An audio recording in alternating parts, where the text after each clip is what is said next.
जितनों ने आज बैप्टिज्म लिए हैं, आप लोग सब आज प्रभु के मेज में भाग ले सकते हैं। दूसरे भी जो विश्वास किए हैं, उद्धार पाए हैं, बैप्टिज्म में गवाही दिए हैं और जो वचन के द्वारा अपने आप को नए रूप से समर्पण करते हैं, आपको भी बड़े आनंद के साथ, खुशी के साथ प्रभु के मेज में भाग लेने के लिए निमंत्रण है। उस परिचित भाग में से एक वचन को हम पढ़ते हैं, कुरिन्थियों की पहली पत्री और उसका 11 अध्याय। कुरिन्थियों की पहली पत्री उसका 11 अध्याय 23 वचन से लेकर 26 वचन तक। कुरिन्थियों की पहली पत्री उसका 11 अध्याय 23 वचन से लेकर 26 वचन तक।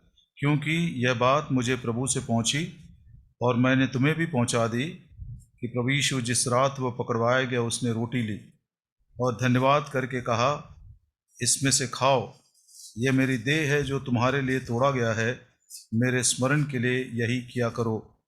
ब्यारी के पीछे उसने कटोरा भी लिया और उसने कहा, यह कटोरा मेरे लहू में नई वाचा है, इसमें से तुम पियो और मेरे स्मरण के लिए यही किया करो। क्योंकि जब कभी तुम इस रोटी में से खाते और इस कटोरे में से पीते हो, तो प्रभु की मृत्यु को जब तक वह न आए प्रचार करते हो। प्रार्थना करेंगे। हमारे प्रेमी स्वर्गीय पिता, मैं भी आपको हृदय से धन्यवाद देता हूँ जो अनुग्रह का काम आपने मेरे जीवन में किए हैं। सच प्रभु जी, इसके योग्य मैं नहीं था। मैंने आपसे प्रेम नहीं किया, लेकिन आप मुझसे पहला प्रेम किए। मैंने आपको ढूंढा भी नहीं, लेकिन आप मुझको ढूंढते हुए इस दुनिया में आए। धन्यवाद देता हूँ उस महिमित सुसमाचार के लिए, जिस दिन आपने मेरे हृदय को तोड़े और मुझे उस अंधकार के वश में से छुड़ाकर अद्भुत ज्योति में लेकर आए, प्रभु यीशु मसीह के राज्य में लेकर आए हैं। सचमुच में प्रभु यीशु मसीह मेरा राजा है, वही मेरा प्रभु है। प्रभु धन्यवाद देता हूँ, आपने मुझे आज तक इस अनुग्रह में संभाल कर रखे हैं। प्रेमी दयालु पिता, फिर से एक बार नए रूप से आपकी अधीनता में रहने के लिए अपने आत्मा, प्राण और देह को मैं सौंप देता हूँ। मेज में भाग लेने के लिए आपने निमंत्रण दिए हैं, लेकिन योग्यता के साथ भाग ले सके। जब कभी हम इस रोटी में से खाते हैं और इस कटोरे में से पीते हैं, तो प्रभु की मृत्यु को जब तक वह न आए प्रचार करते हैं। प्रभु जी, हम वास्तव में व्यवहारिक रूप से आपकी मृत्यु का प्रचार करते हुए प्रभु जी आपके राज्य के लिए हम बहुतों को भी जीत सके, ऐसे हमारी नम्र प्रार्थना है। वचन के भाग पर जो हम मनन करते हैं, कुछ चंद विचारों के द्वारा आप हमारे हृदयों को शुद्ध और साफ करके योग्यता के साथ भाग लेने के लिए हमारी सहायता करें। इस प्रार्थना को प्रभु यीशु मसीह के नाम में मांगते हैं, आमीन।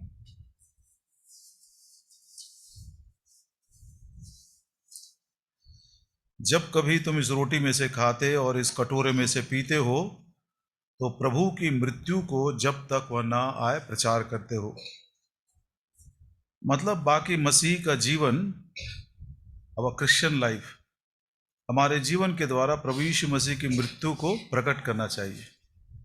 कई बार हम सोचते हैं कि प्रभु यीशु मसीह का जीवन दिखाना चाहिए, वो सही बात है, लेकिन उस जीवन को किस रीति से प्रकट कर सकते हैं, उसका एक जो बिल्कुल सीक्रेट है, उसका जो रहस्य है, प्रभु यीशु मसीह के जीवन को किस रीति से हम अपने व्यवहारिक जीवन में प्रकट कर सकते हैं। पहले कुरिन्थी 11 अध्याय खोल कर रखिए, दूसरा कुरिन्थी 4 अध्याय और उसके 12 वचन में वो रहस्य या सीक्रेट हमको बताया गया है। दूसरा कुरिन्थी 4 अध्याय और उसका 12 वचन पढ़िए प्लीज। हमारे अंदर मृत्यु, जीवन कार्य करते। कितना सुंदर है। प्रभु यीशु मसीह का मृत्यु जब हमारे अंदर काम करेगा, तब हम उस जीवन को दूसरों को दे सकेंगे, है ना। सीक्रेट है भैया, मैं अच्छे क्रिश्चियन के समान चलना चाहता हूं, मैं प्रभु यीशु मसीह के समान चलना चाहता हूं, बिल्कुल अच्छे विचार है, लेकिन उसका सीक्रेट क्या है, वो कैसे जीवन प्रकट होगा। जितना मात्रा में प्रभु यीशु मसीह की मृत्यु हमारे जीवन में प्रकट होती है, उतनी ही मात्रा में प्रभु यीशु मसीह का जीवन हम दूसरों को दे सकते हैं। तो आज इस रहस्य को सीख कर जाएंगे। हे प्रभु यीशु, आज तेरे वचनों के द्वारा मैंने सीखा कि जब तेरा मृत्यु मेरे अंदर काम करेगा, जब मैं तेरे मृत्यु को इस रीति से प्रकट करूंगा, तब जीवन में दूसरों तक पहुंचा सकूंगा। 4-5 बातें हैं मृत्यु को कैसे प्रकट कर सकते हैं, how to experience that death in our life. प्रभु यीशु मसीह की मृत्यु का अर्थ क्या है, उसी से हम सीख सकते हैं। उसके बलिदान का अर्थ क्या, उसी से हम सीख सकते हैं। पहली बात, रोमियो की पत्री उसका 5 अध्याय और 10 वचन। रोमियो की पत्री 5 अध्याय और उसका 10 वचन पढ़िए प्लीज।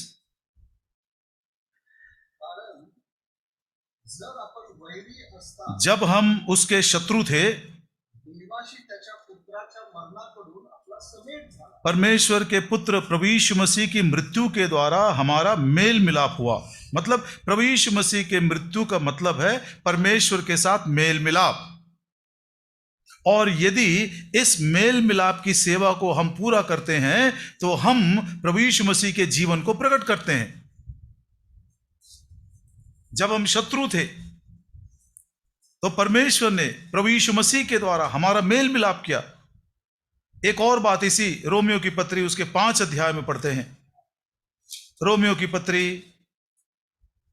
5 अध्याय, माफ करेगा, रोमियो की नहीं, कुरिन्थियों की पत्री में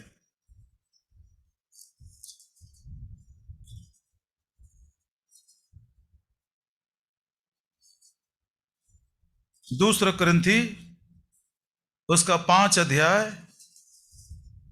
दूसरा कुरिन्थी और उसका 5 अध्याय और उसकी आयत है 19 वचन। म्हणजे माणसाची पातकी त्यांच्याकडे न मोजता आणि समेटाचे वचन आम्हाजवळ ठेवले असता देव ख्रिस्तामध्ये आपणाशी जगाचा समेट करीत होता। 18 वचन। परंतु सर्व काही देवापासून आले, त्याने आपणाशी आमचा समेट येशू ख्रिस्ताकडून करून घेतला आणि समेटाची सेवा आम्हास दी। प्रभु यीशु मसीह के मृत्यु को जब हम स्मरण करते हैं तो पहली बात हमको स्मरण आता है कि प्रभु यीशु मसीह ने क्रूस के ऊपर अपने ही मृत्यु के द्वारा, अपने बलिदान के द्वारा, अपने लहू को बहाए जाने के द्वारा परमेश्वर के साथ हमारा मेल मिलाप किया है। और ये कैसे किया? हमारे पापों को उसने हमारे ऊपर नहीं लादा, उसने हमारे पापों को अपनी देह के ऊपर लेकर, हे पिता इनको तू क्षमा कर दे। सो पहली बात, मेल मिलाप के द्वारा हम प्रभु यीशु मसीह के मृत्यु का प्रचार कर सकते हैं, तब मात्र दूसरों को जीवन मिलेगा। दूसरा, कुलुस्सियों की पत्री 1 अध्याय और उसका 14 वचन। वो सेवा भी प्रभु ने हमको सौंपी है, मेल मिलाप की सेवा हमको सौंपी है, मेल मिलाप का वचन भी उसने हमको दिया है। कुलुस्सियों की पत्री 1 अध्याय 14 वचन।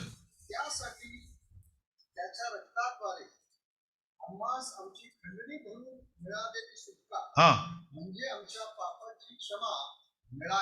प्रभु यीशु मसीह के लहू के द्वारा हमको पापों की क्षमा मिली है, अन्यथा हमको नहीं मिलता। क्या लहू के द्वारा ही क्षमा होती है? यस, पवित्र शास्त्र में लिखा है, बिना लहू बहाए पापों की क्षमा नहीं। अच्छा ठीक है, वचन को यदि हम मान नहीं सकते हैं तो व्यवहारिक रूप से एक छोटा सा उदाहरण मैं देकर समझा देता हूं। हाथ में यदि धूल लग गया तो कैसे धोते हैं हम? पानी से धो लेते हैं। मान लीजिए एक मनुष्य बड़ा घमंडी है, यदि वो मन में सोचे भैया हम तो खानदानी हैं, हम शुद्ध घी खाने वाले हैं, घी से मैं अपने हाथ को धोऊंगा। कुछ बहनें हंस रही है, उनको मालूम पड़ गया कि साफ नहीं होगा। धूल को साफ करने के लिए पानी चाहिए। मान लीजिए पेंट करते करते हाथ में पेंट लग गया है ना, तो उसको कैसे साफ करेंगे? केरोसिन, 1 रुपया का केरोसिन खरीदना, 1 रुपया का पेट्रोल खरीदना पड़ेगा। कंजूस आदमी क्या बोलेगा? अरे नगर निगम मुझको मुफ्त में पानी देता है, सुबह से लेकर शाम तक आप वो नल के नीचे बैठ जाइए, पेंट जाएगा? नहीं जाएगा। खाते खाते कुछ गिर गया कपड़े के ऊपर, नींबू से रगड़ दीजिए, चला जाता है। कॉफी चाय गिर गया, दूध से धो दीजिए, सफेद का सफेद हो जाएगा। हर एक गंदगी को धोने का उपाय दिया। वैसे ही पापों की क्षमा, पाप की गंदगी को धोने के लिए एकमात्र उपाय प्रभु यीशु मसीह का लहू, और वही लहू प्रभु यीशु मसीह ने क्रूस के ऊपर आपके और मेरे लिए बहाया है। प्रभु यीशु मसीह के मृत्यु का मतलब हमको पापों की क्षमा मिली है। तीसरा, पहला यूहन्ना 3 अध्याय 16 वचन। और क्षमा हमको ना केवल मिला है, लेकिन हम भी एक दूसरे को वैसा ही क्षमा करें जैसा उसने हमें क्षमा किया है। कई बार हम क्षमा नहीं करते, कई बार वो गुस्सा और नाराजगी एक प्रकार से हम दिल में बिल्कुल एक बांध कर रख लेते हैं। प्रभु उस हालत से भी हमको शुद्ध करके क्षमा करने की भावना हमको दे। तीसरा, पहला यूहन्ना 3 अध्याय 16 वचन।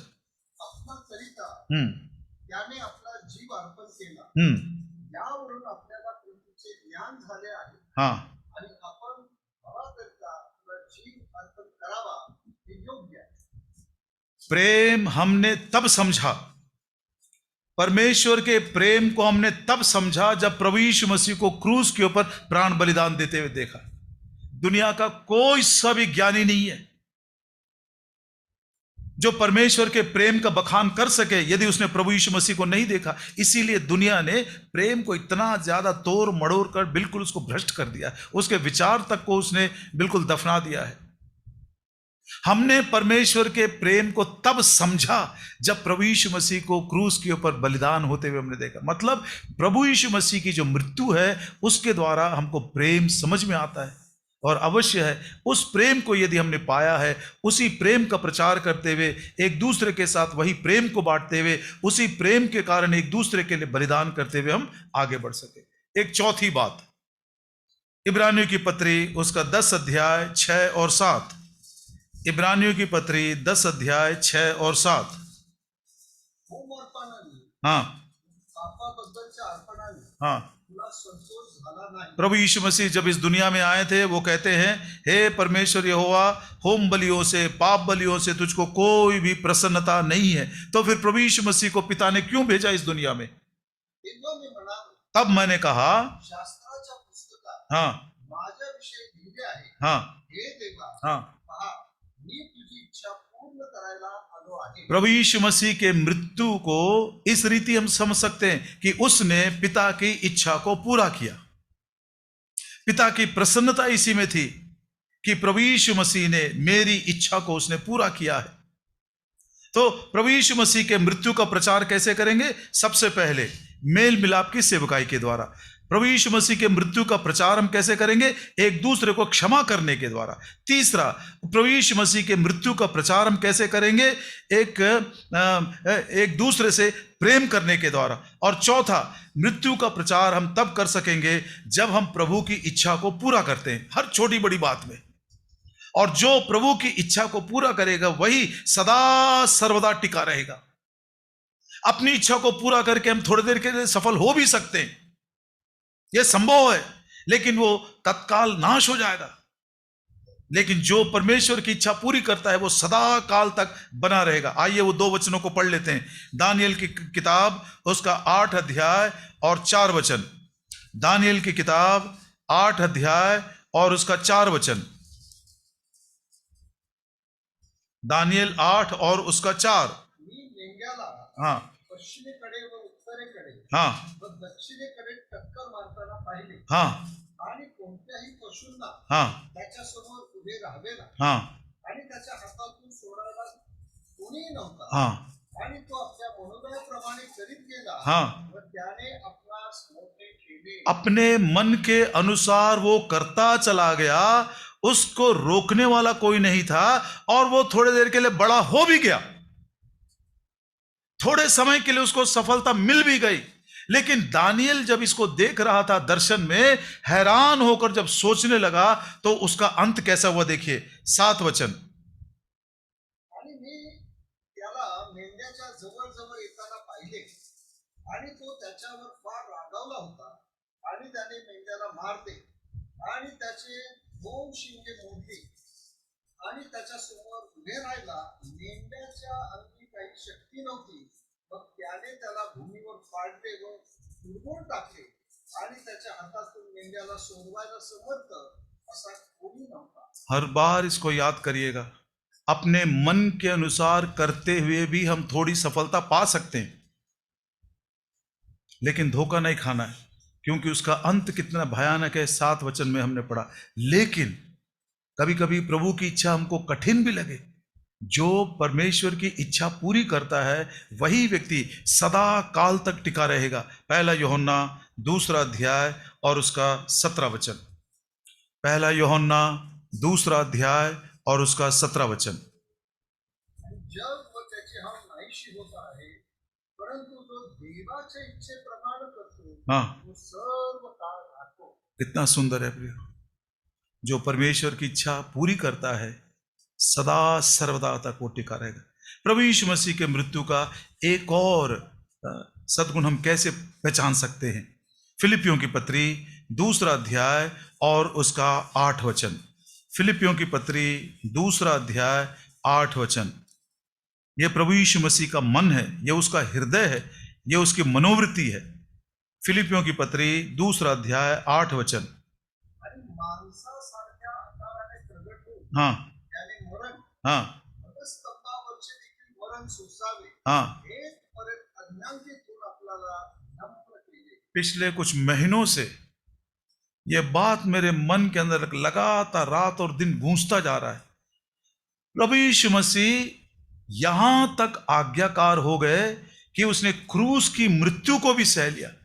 मैंने इसलिए बपतिस्मा की गवाही के समय भी ये नहीं कहा, मर गया लेकिन आज्ञा नहीं तोड़ा उसने। आज्ञाकारिता। और जो लोग आज्ञा मानते हैं प्रियो, वो ही परिपक्वता की ओर, संपूर्णता की ओर, सिद्धता की ओर बढ़ते हैं। प्रभु यीशु मसीह भी सिद्ध और संपूर्ण कैसे बना मालूम? इब्रानियों की पत्री 5 अध्याय उसका 8 और उसके 9 वचन में पढ़ते हैं। Hebrews 5, 8 and 9। इब्रानियों की पत्री 5 अध्याय उसका पहले 8 पढ़ लेते हैं और उसके बाद 9 पढ़ेंगे। आणि पुत्र असताना पुत्र होते हुए भी त्याने जे दुःख सोसले दुख उठा उठाकर त्याने करून तो अज्ञानतेपणा शिकला. उसने आज्ञा माननी सीखी। दुख उठा उठाकर आज्ञा माननी सीखी। ये आज्ञाकारिता जो है ये पवित्र आत्मा का दान नहीं है। ये आज्ञाकारिता जो है ये अनुग्रह का वरदान भी नहीं है। ये आज्ञा मानना एक कठिन पाठ है। दुख उठा उठाकर सीखना पड़ता है। प्रभु यीशु मसीह भी दुख उठा उठाकर आज्ञा माननी सीखी और उसके बाद 9 वचन में क्या पढ़ते हैं? आणि परिपूर्ण केले और परिपूर्ण हो गया। हमारी परिपूर्णता का रहस्य है, हमारी सिद्धता का रहस्य है कि हम उसकी आज्ञा का पालन करें, तब हमारा जीवन भी सफल होता चला जाएगा। जोशुआ की किताब उसका 1 अध्याय और 8 वचन। यहोशू की किताब उसका 1 अध्याय 8 वचन। जोशुआ की किताब 1 अध्याय 8 वचन। हे नियमशास्त्राचे पुस्तक नियम शास्त्र का यह पुस्तक तुझ्या तोंडातून निघून जाऊ नये, तेरे मुंह से कभी निकलने ना पाए। तर दिवसा व रात्री तू त्याच्यावर ध्यान लाव. प्रियो, मनन का ये पढ़ना तो मुश्किल है, लेकिन जो पढ़ा वो वचन हमारे हृदय में है उसके बारे में सोच सकते हैं। रात और दिन इस वचन के विषय में तो सोचता रहना, अशासाठी की हे सर्व त्यात लिहिले आहे त्याप्रमाणे करण्यास तू जपावे. यदि उसमें लिखे हुए वचन के अनुसार पूरा करने का, मानने का यत्न यदि तू करता है, कारण तेव्हा तू आपला मार्ग सफल करशील हाँ आणि तेव्हा तू सुज्ञतेने वागशील. प्रियो, हमारे जीवन की सफलता, हमारे जीवन का जो प्रॉस्पेरिटी है, ये प्रभु ने खुद कह दिया है। एक फॉर्मूला के समान इसको हम प्रमाणित कर सकते हैं। यू प्रूव, प्रभु बोलता मुझको परख कर देखो, तुम मेरी आज्ञा मान कर देखो, मैं तुमको सफल करूंगा या नहीं, मैं तुम्हारे हर एक काम को प्रॉस्परस करूंगा। एक उदाहरण छोटा सा, 2-3 प्रश्न पूछता जाऊंगा, आप बोलना, उसका आंसर सही जवाब देना। मान लीजिए हमारे मंडली का एक बहुत ही ऊंचा भरा पूरा 6 फुट 2 इंच या 3 इंच का एक बड़ा लड़का है। जब हम चंदा डालने के लिए खड़े होते हैं तो सबसे ऊपर वो दिखाई देता, उसका सर भी हमको दिखाई देता। आप लोग क्या बोलेंगे? अरे क्या गिफ्ट मिला इसको प्रभु से। मान लीजिए वो लंबाई नहीं है लेकिन बड़ा खूबसूरत है, वो बड़ा गोरा है और हैंडसम है, तब क्या बोलेंगे? अरे प्रभु जी, आपने इसको कितना सक्सेसफुल बना। क्योंकि दुनिया यही देखती है ना, 1000 रुपए दो तुम्हारा कद 3 इंच बढ़ जाएगा। हम जो क्रीम बनाते वो लगा लो तुम गोरे हो जाओगे। होता कुछ नहीं, उनका बैंक बैलेंस बढ़ता जाता है बस। ये दुनिया सफलता इसी से नापती है। मान लो ये परमेश्वर के दिए हुए गुण है, लंबा है, बड़ा हैंडसम है। तीसरा, यदि वो व्यक्ति बड़ा नम्र दिल का है, हम्बल है, तो आप क्या बोलेंगे? सचमुच में इसके जैसा माउंट हेर्मन में कोई नहीं है, नम्र नहीं है, लेकिन जो कुछ थोड़ा बहुत उसके पास है वो देखता, कोई गरीब है, कोई कोई आवश्यकता में, यदि उसको चुपके से कोई भेंट देता, गिफ्ट देता है, तो सब लोग उसकी चर्चा भी करेंगे, घर में भी करेंगे, अरे उसको देखो, इतना लंबा है, हैंडसम है, इतना नम्र है, और गरीबों की मदद भी कर, पूरी मंडली उसकी चर्चा करती रहेगी। ना केवल ऐसा, लेकिन अन्याय को सहकर यदि वो चुप न रहे, और यदि वो शत्रु के साथ भिड़कर विजय भी दिलाए, बोलेंगे भाई जी आप हमारे चर्च के राजा बन जाओ, हम तो यही बोलेंगे। ऐसा व्यक्ति बाइबल में एक है जिसको सारी दुनिया मानती है, सारी दुनिया जिसकी प्रशंसा करती है, उसके बारे में जिसकी प्रशंसा दुनिया कर रही है, जिसने, जो लोगों ने चुनकर उसको अपना राजा बना दिया, उसके बारे में परमेश्वर क्या कहता है, वो एक उदाहरण देकर, कड़ी चेतावनी है ये, उसको हृदय में गांठ बांधकर हम प्रभु के मेज में भाग लेंगे। पहला शमूएल उसका 10 अध्याय और 23 वचन, पहला शमूएल 10 अध्याय 23 वचन, 10:23। मग त्यांनी जाऊन त्याला तेथे आणले आणि तो लोकांमध्ये उभा राहिला, तेव्हा सर्व लोक त्याच्या खांद्याला लागत, का तो उंच होता, टॉल। जो दूसरा व्यक्ति था उसका सर सिर्फ यहां तक आता था, ये कंधे से ऊपर कोई भी नहीं था, वो मतलब ही वॉज वेरी टॉल। सारी भीड़ में जब खड़ा होता था, दूर दूर से भी लोग उसको देख सकते थे। दूसरी बात, 24 वचन,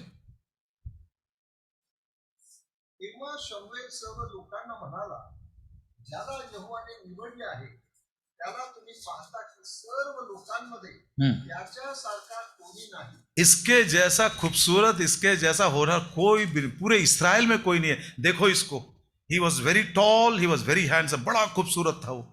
तीसरा 22 वचन, मग त्यांनी यहोवाला आणखी विचारले की तो माणूस इथले फिरून येईल काय, तेव्हा यहोवाने उत्तर दिले, पहा तो सामानामध्ये लपला आहे। वो इतना शर्मिला स्वभाव का था, वो लोगों के सामने आने के लिए डरता भी था, शर्माता था, कहीं जाके छिप गया।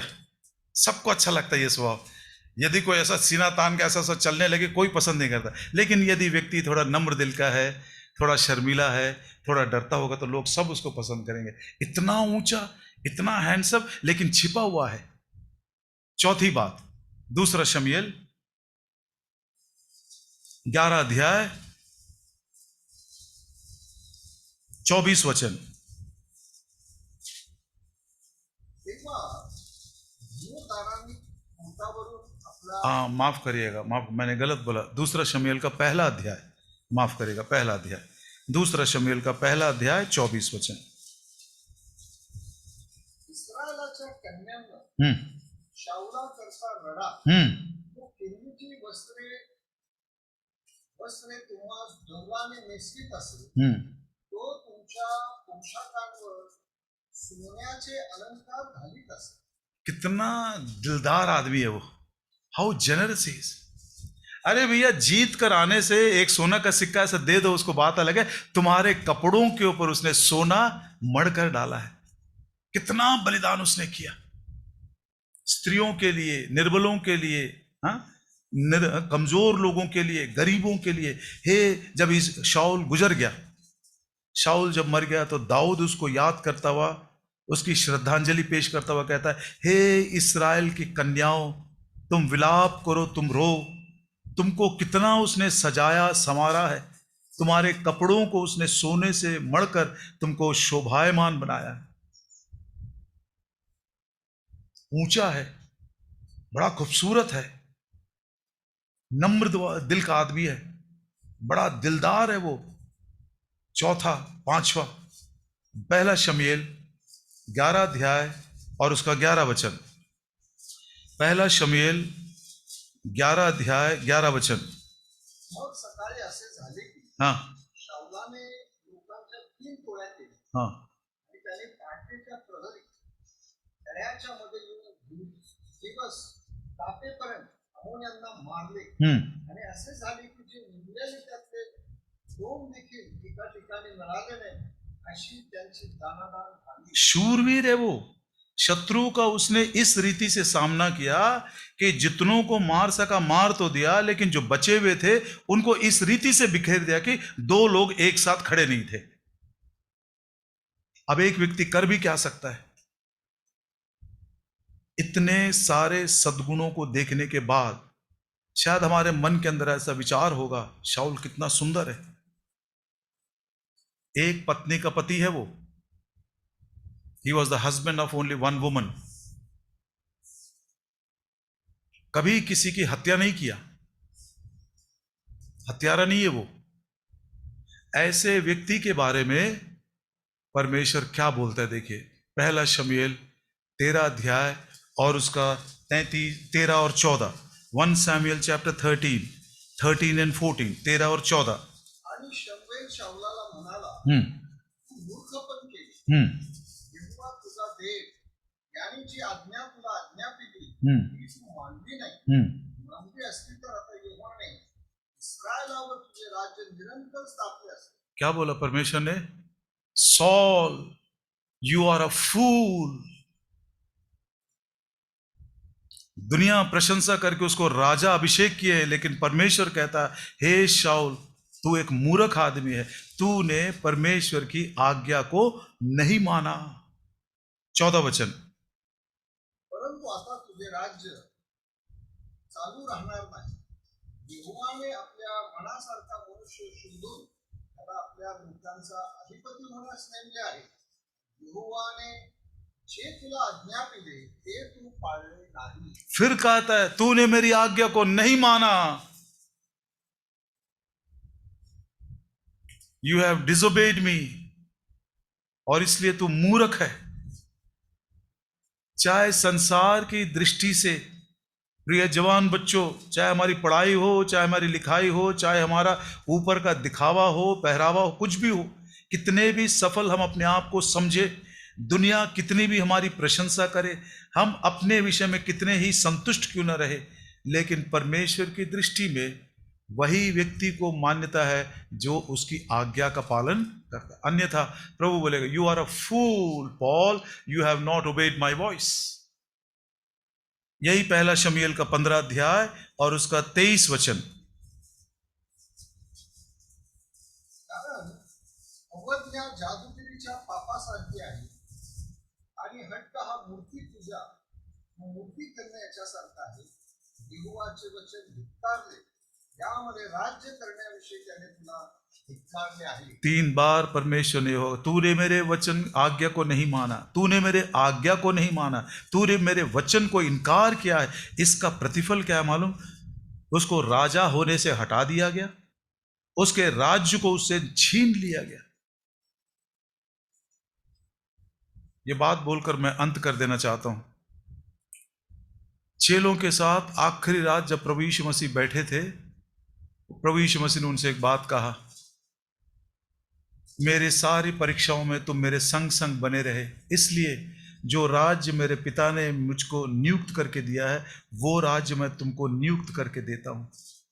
आज आप अपने जीवन को जांच कर एक बार परीक्षा करके देख लीजिए, क्या सचमुच में वो राज्य मुझको मिलेगा या वो राज्य मुझसे छीन लिया जाएगा। प्रभु यीशु मसीह जब बादलों की सवारी में आएंगे, मैं जाऊंगा या नहीं जाऊंगा। जो प्रथम पुनरुत्थान में भाग लेंगे उनको राज्य मिलेगा, और जो नहीं भाग लेंगे, छूट जाएंगे, उनको राज्य नहीं मिलेगा। शाऊल तो बड़ा मूर्खता का काम किया, सब कुछ बहुत था तेरे पास, तूने मेरी आज्ञा को नहीं माना, तूने मेरे वचन को इनकार किया है। प्रभु जी, आज्ञा नहीं मानना इतना खतरनाक है, अपने मन के अनुसार काम करना इतना खतरनाक है, तेरे वचन के विरोध में चलना इतना खतरनाक है, इतना ही खतरनाक है जैसा कि वचन में हमने पढ़कर सुना। जब जब तुम इस रोटी में से खाते हो, तब तब प्रभु यीशु मसीह की मृत्यु का प्रचार करते। कैसे करेंगे? सबसे पहला बोलिए मेरे पीछे, उसके मृत्यु का प्रचार कैसे करेंगे? मेल मिलाप करने के द्वारा, एक दूसरे को क्षमा करने के द्वारा, एक दूसरे से प्रेम करने के द्वारा,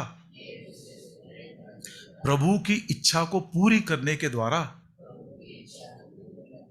सबसे आखिरी, प्रभु की आज्ञाओं को मानने के द्वारा। यदि किसी बात में प्रभु ने अपने आत्मा के द्वारा मुझको कायल किया कि मैं फलाने बात में उसकी आज्ञा को नहीं माना, मैंने वचन के विरोध में निर्णय लेकर किया हूं, तात्कालिक सफलता शायद मिली होंगी, आप सुखी अपने आप को सोच भी रहे होंगे, लेकिन अंत कितना भयानक है, दानियल की किताब में आपने पढ़ा। लेकिन प्रभु की इच्छा में यदि थोड़ा दुख भी हो जाए, कोई परवाह नहीं, सदा काल तक हम जीवित रहेंगे।